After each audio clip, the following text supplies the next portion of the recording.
राधे राधे, जय श्री राम। मैं अपने यूट्यूब चैनल पूनम सरिता संगीत में आप सभी का तहे दिल से स्वागत करती हूँ और माता रानी से प्रार्थना करती हूँ आप सभी लोग स्वस्थ रहें, मस्त रहें और अपने जीवन में खूब तरक्की करें।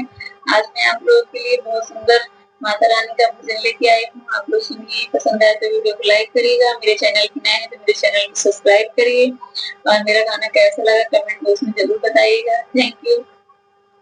काली काली लट छटकावेलू गजब कई दिहलू ए मैया। काली काली लट छिटकावेलू गजब कई दिहलू ए मैया।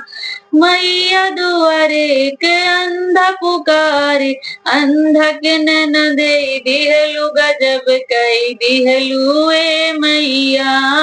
अंधा के नैन दे दिहलू गजब कई दिहलू ए मैया। काली काली लट छटकावेलू गजब कई दिहलू ए मैया। मैया दुआरे एक लंगड़ा पुकारे, लंगड़ा के पैर दे दिहलू गजब कई दिहलू ए मैया। लंगड़ा के पैर दे दिहलू गजब कई दिहलू ए मैया। काली काली लट छटकावेलू गजब कई दिहलू ए मैया। मैया दुआरे एक बाझिन पुकारे, बाझिन के बालक दे दिहलू गजब कई दिहलू ए मैया। बाझिन के बालक दे दिहलू गजब कई दिहलू ए मैया। काली काली लट छटकावेलू गजब कई दिहलू ए मैया।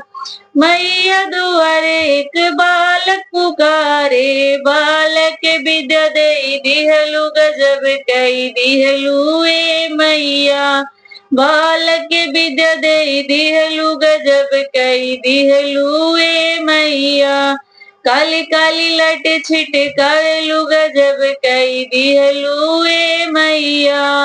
काली काली लट छिटकावेलू गजब कई दिहलू ए मैया।